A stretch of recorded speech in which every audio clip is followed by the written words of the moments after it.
Well, it's Saturday the 6th of July. This is episode 2414 of 301 Permanently Moved Online, a personal podcast 301 seconds in length, written, recorded, and edited by me, at the JMO. I've been researching the history and development of technosocial systems for the World's Book. What are the origins of modern bureaucracy? I'm interested in the emergence of what James C. Scott calls authoritarian high modernism. Whilst his book, Seeing Like a State, outlines the historical development and the concept of legibility and record keeping in the late 1700s and early 1800s, it doesn't offer any detailed specifics of who, what, and where. So today, I'm going to tell you about Colonel Sylvanus Thayer, known as the father of the military academy, or the man who made West Point.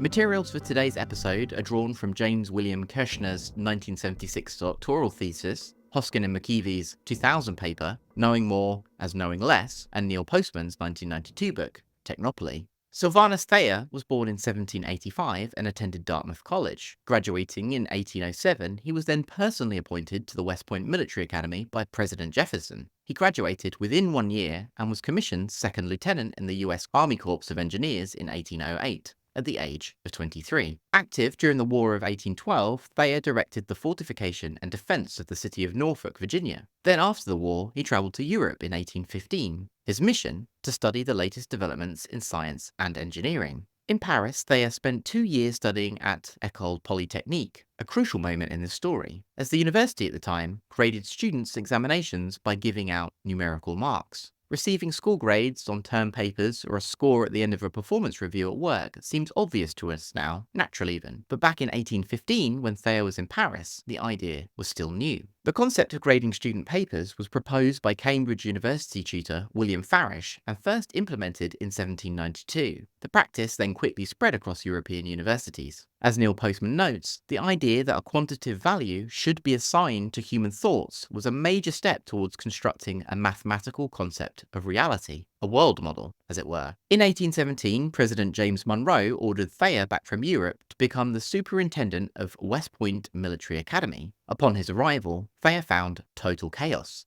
Students skipping classes, many in debt from selling their paybooks, and rampant insubordination and drunkenness. He set to work immediately. His reforms included setting new standards for admission and minimum levels of proficiency, and implementing a system to measure cadets' progress. A military academy is a total institution, and is therefore a world of its own. Within any technosocial system, there are two approaches towards responsibility for and of participants within the system. The first is that the system itself is responsible, like in a prison or a hospital.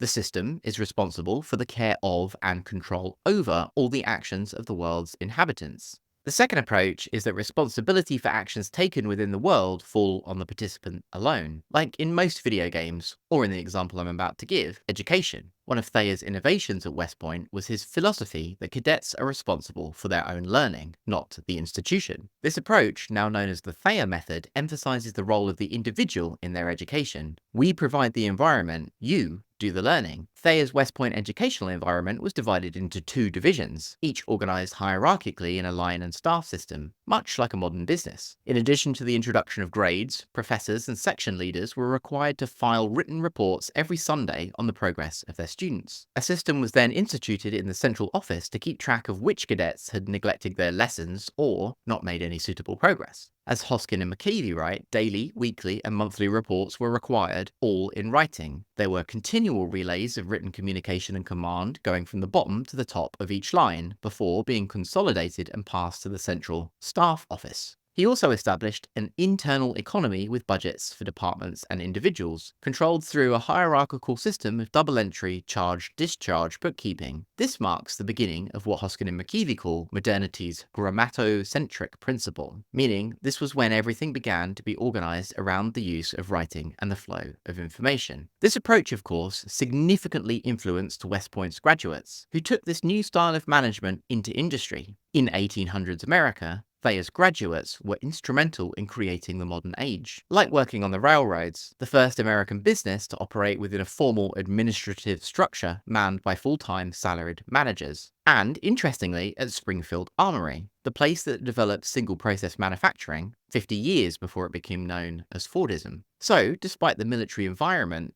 Thayer preferred to rule indirectly through information, reports, charts, memos, and personal files. much like a modern CEO.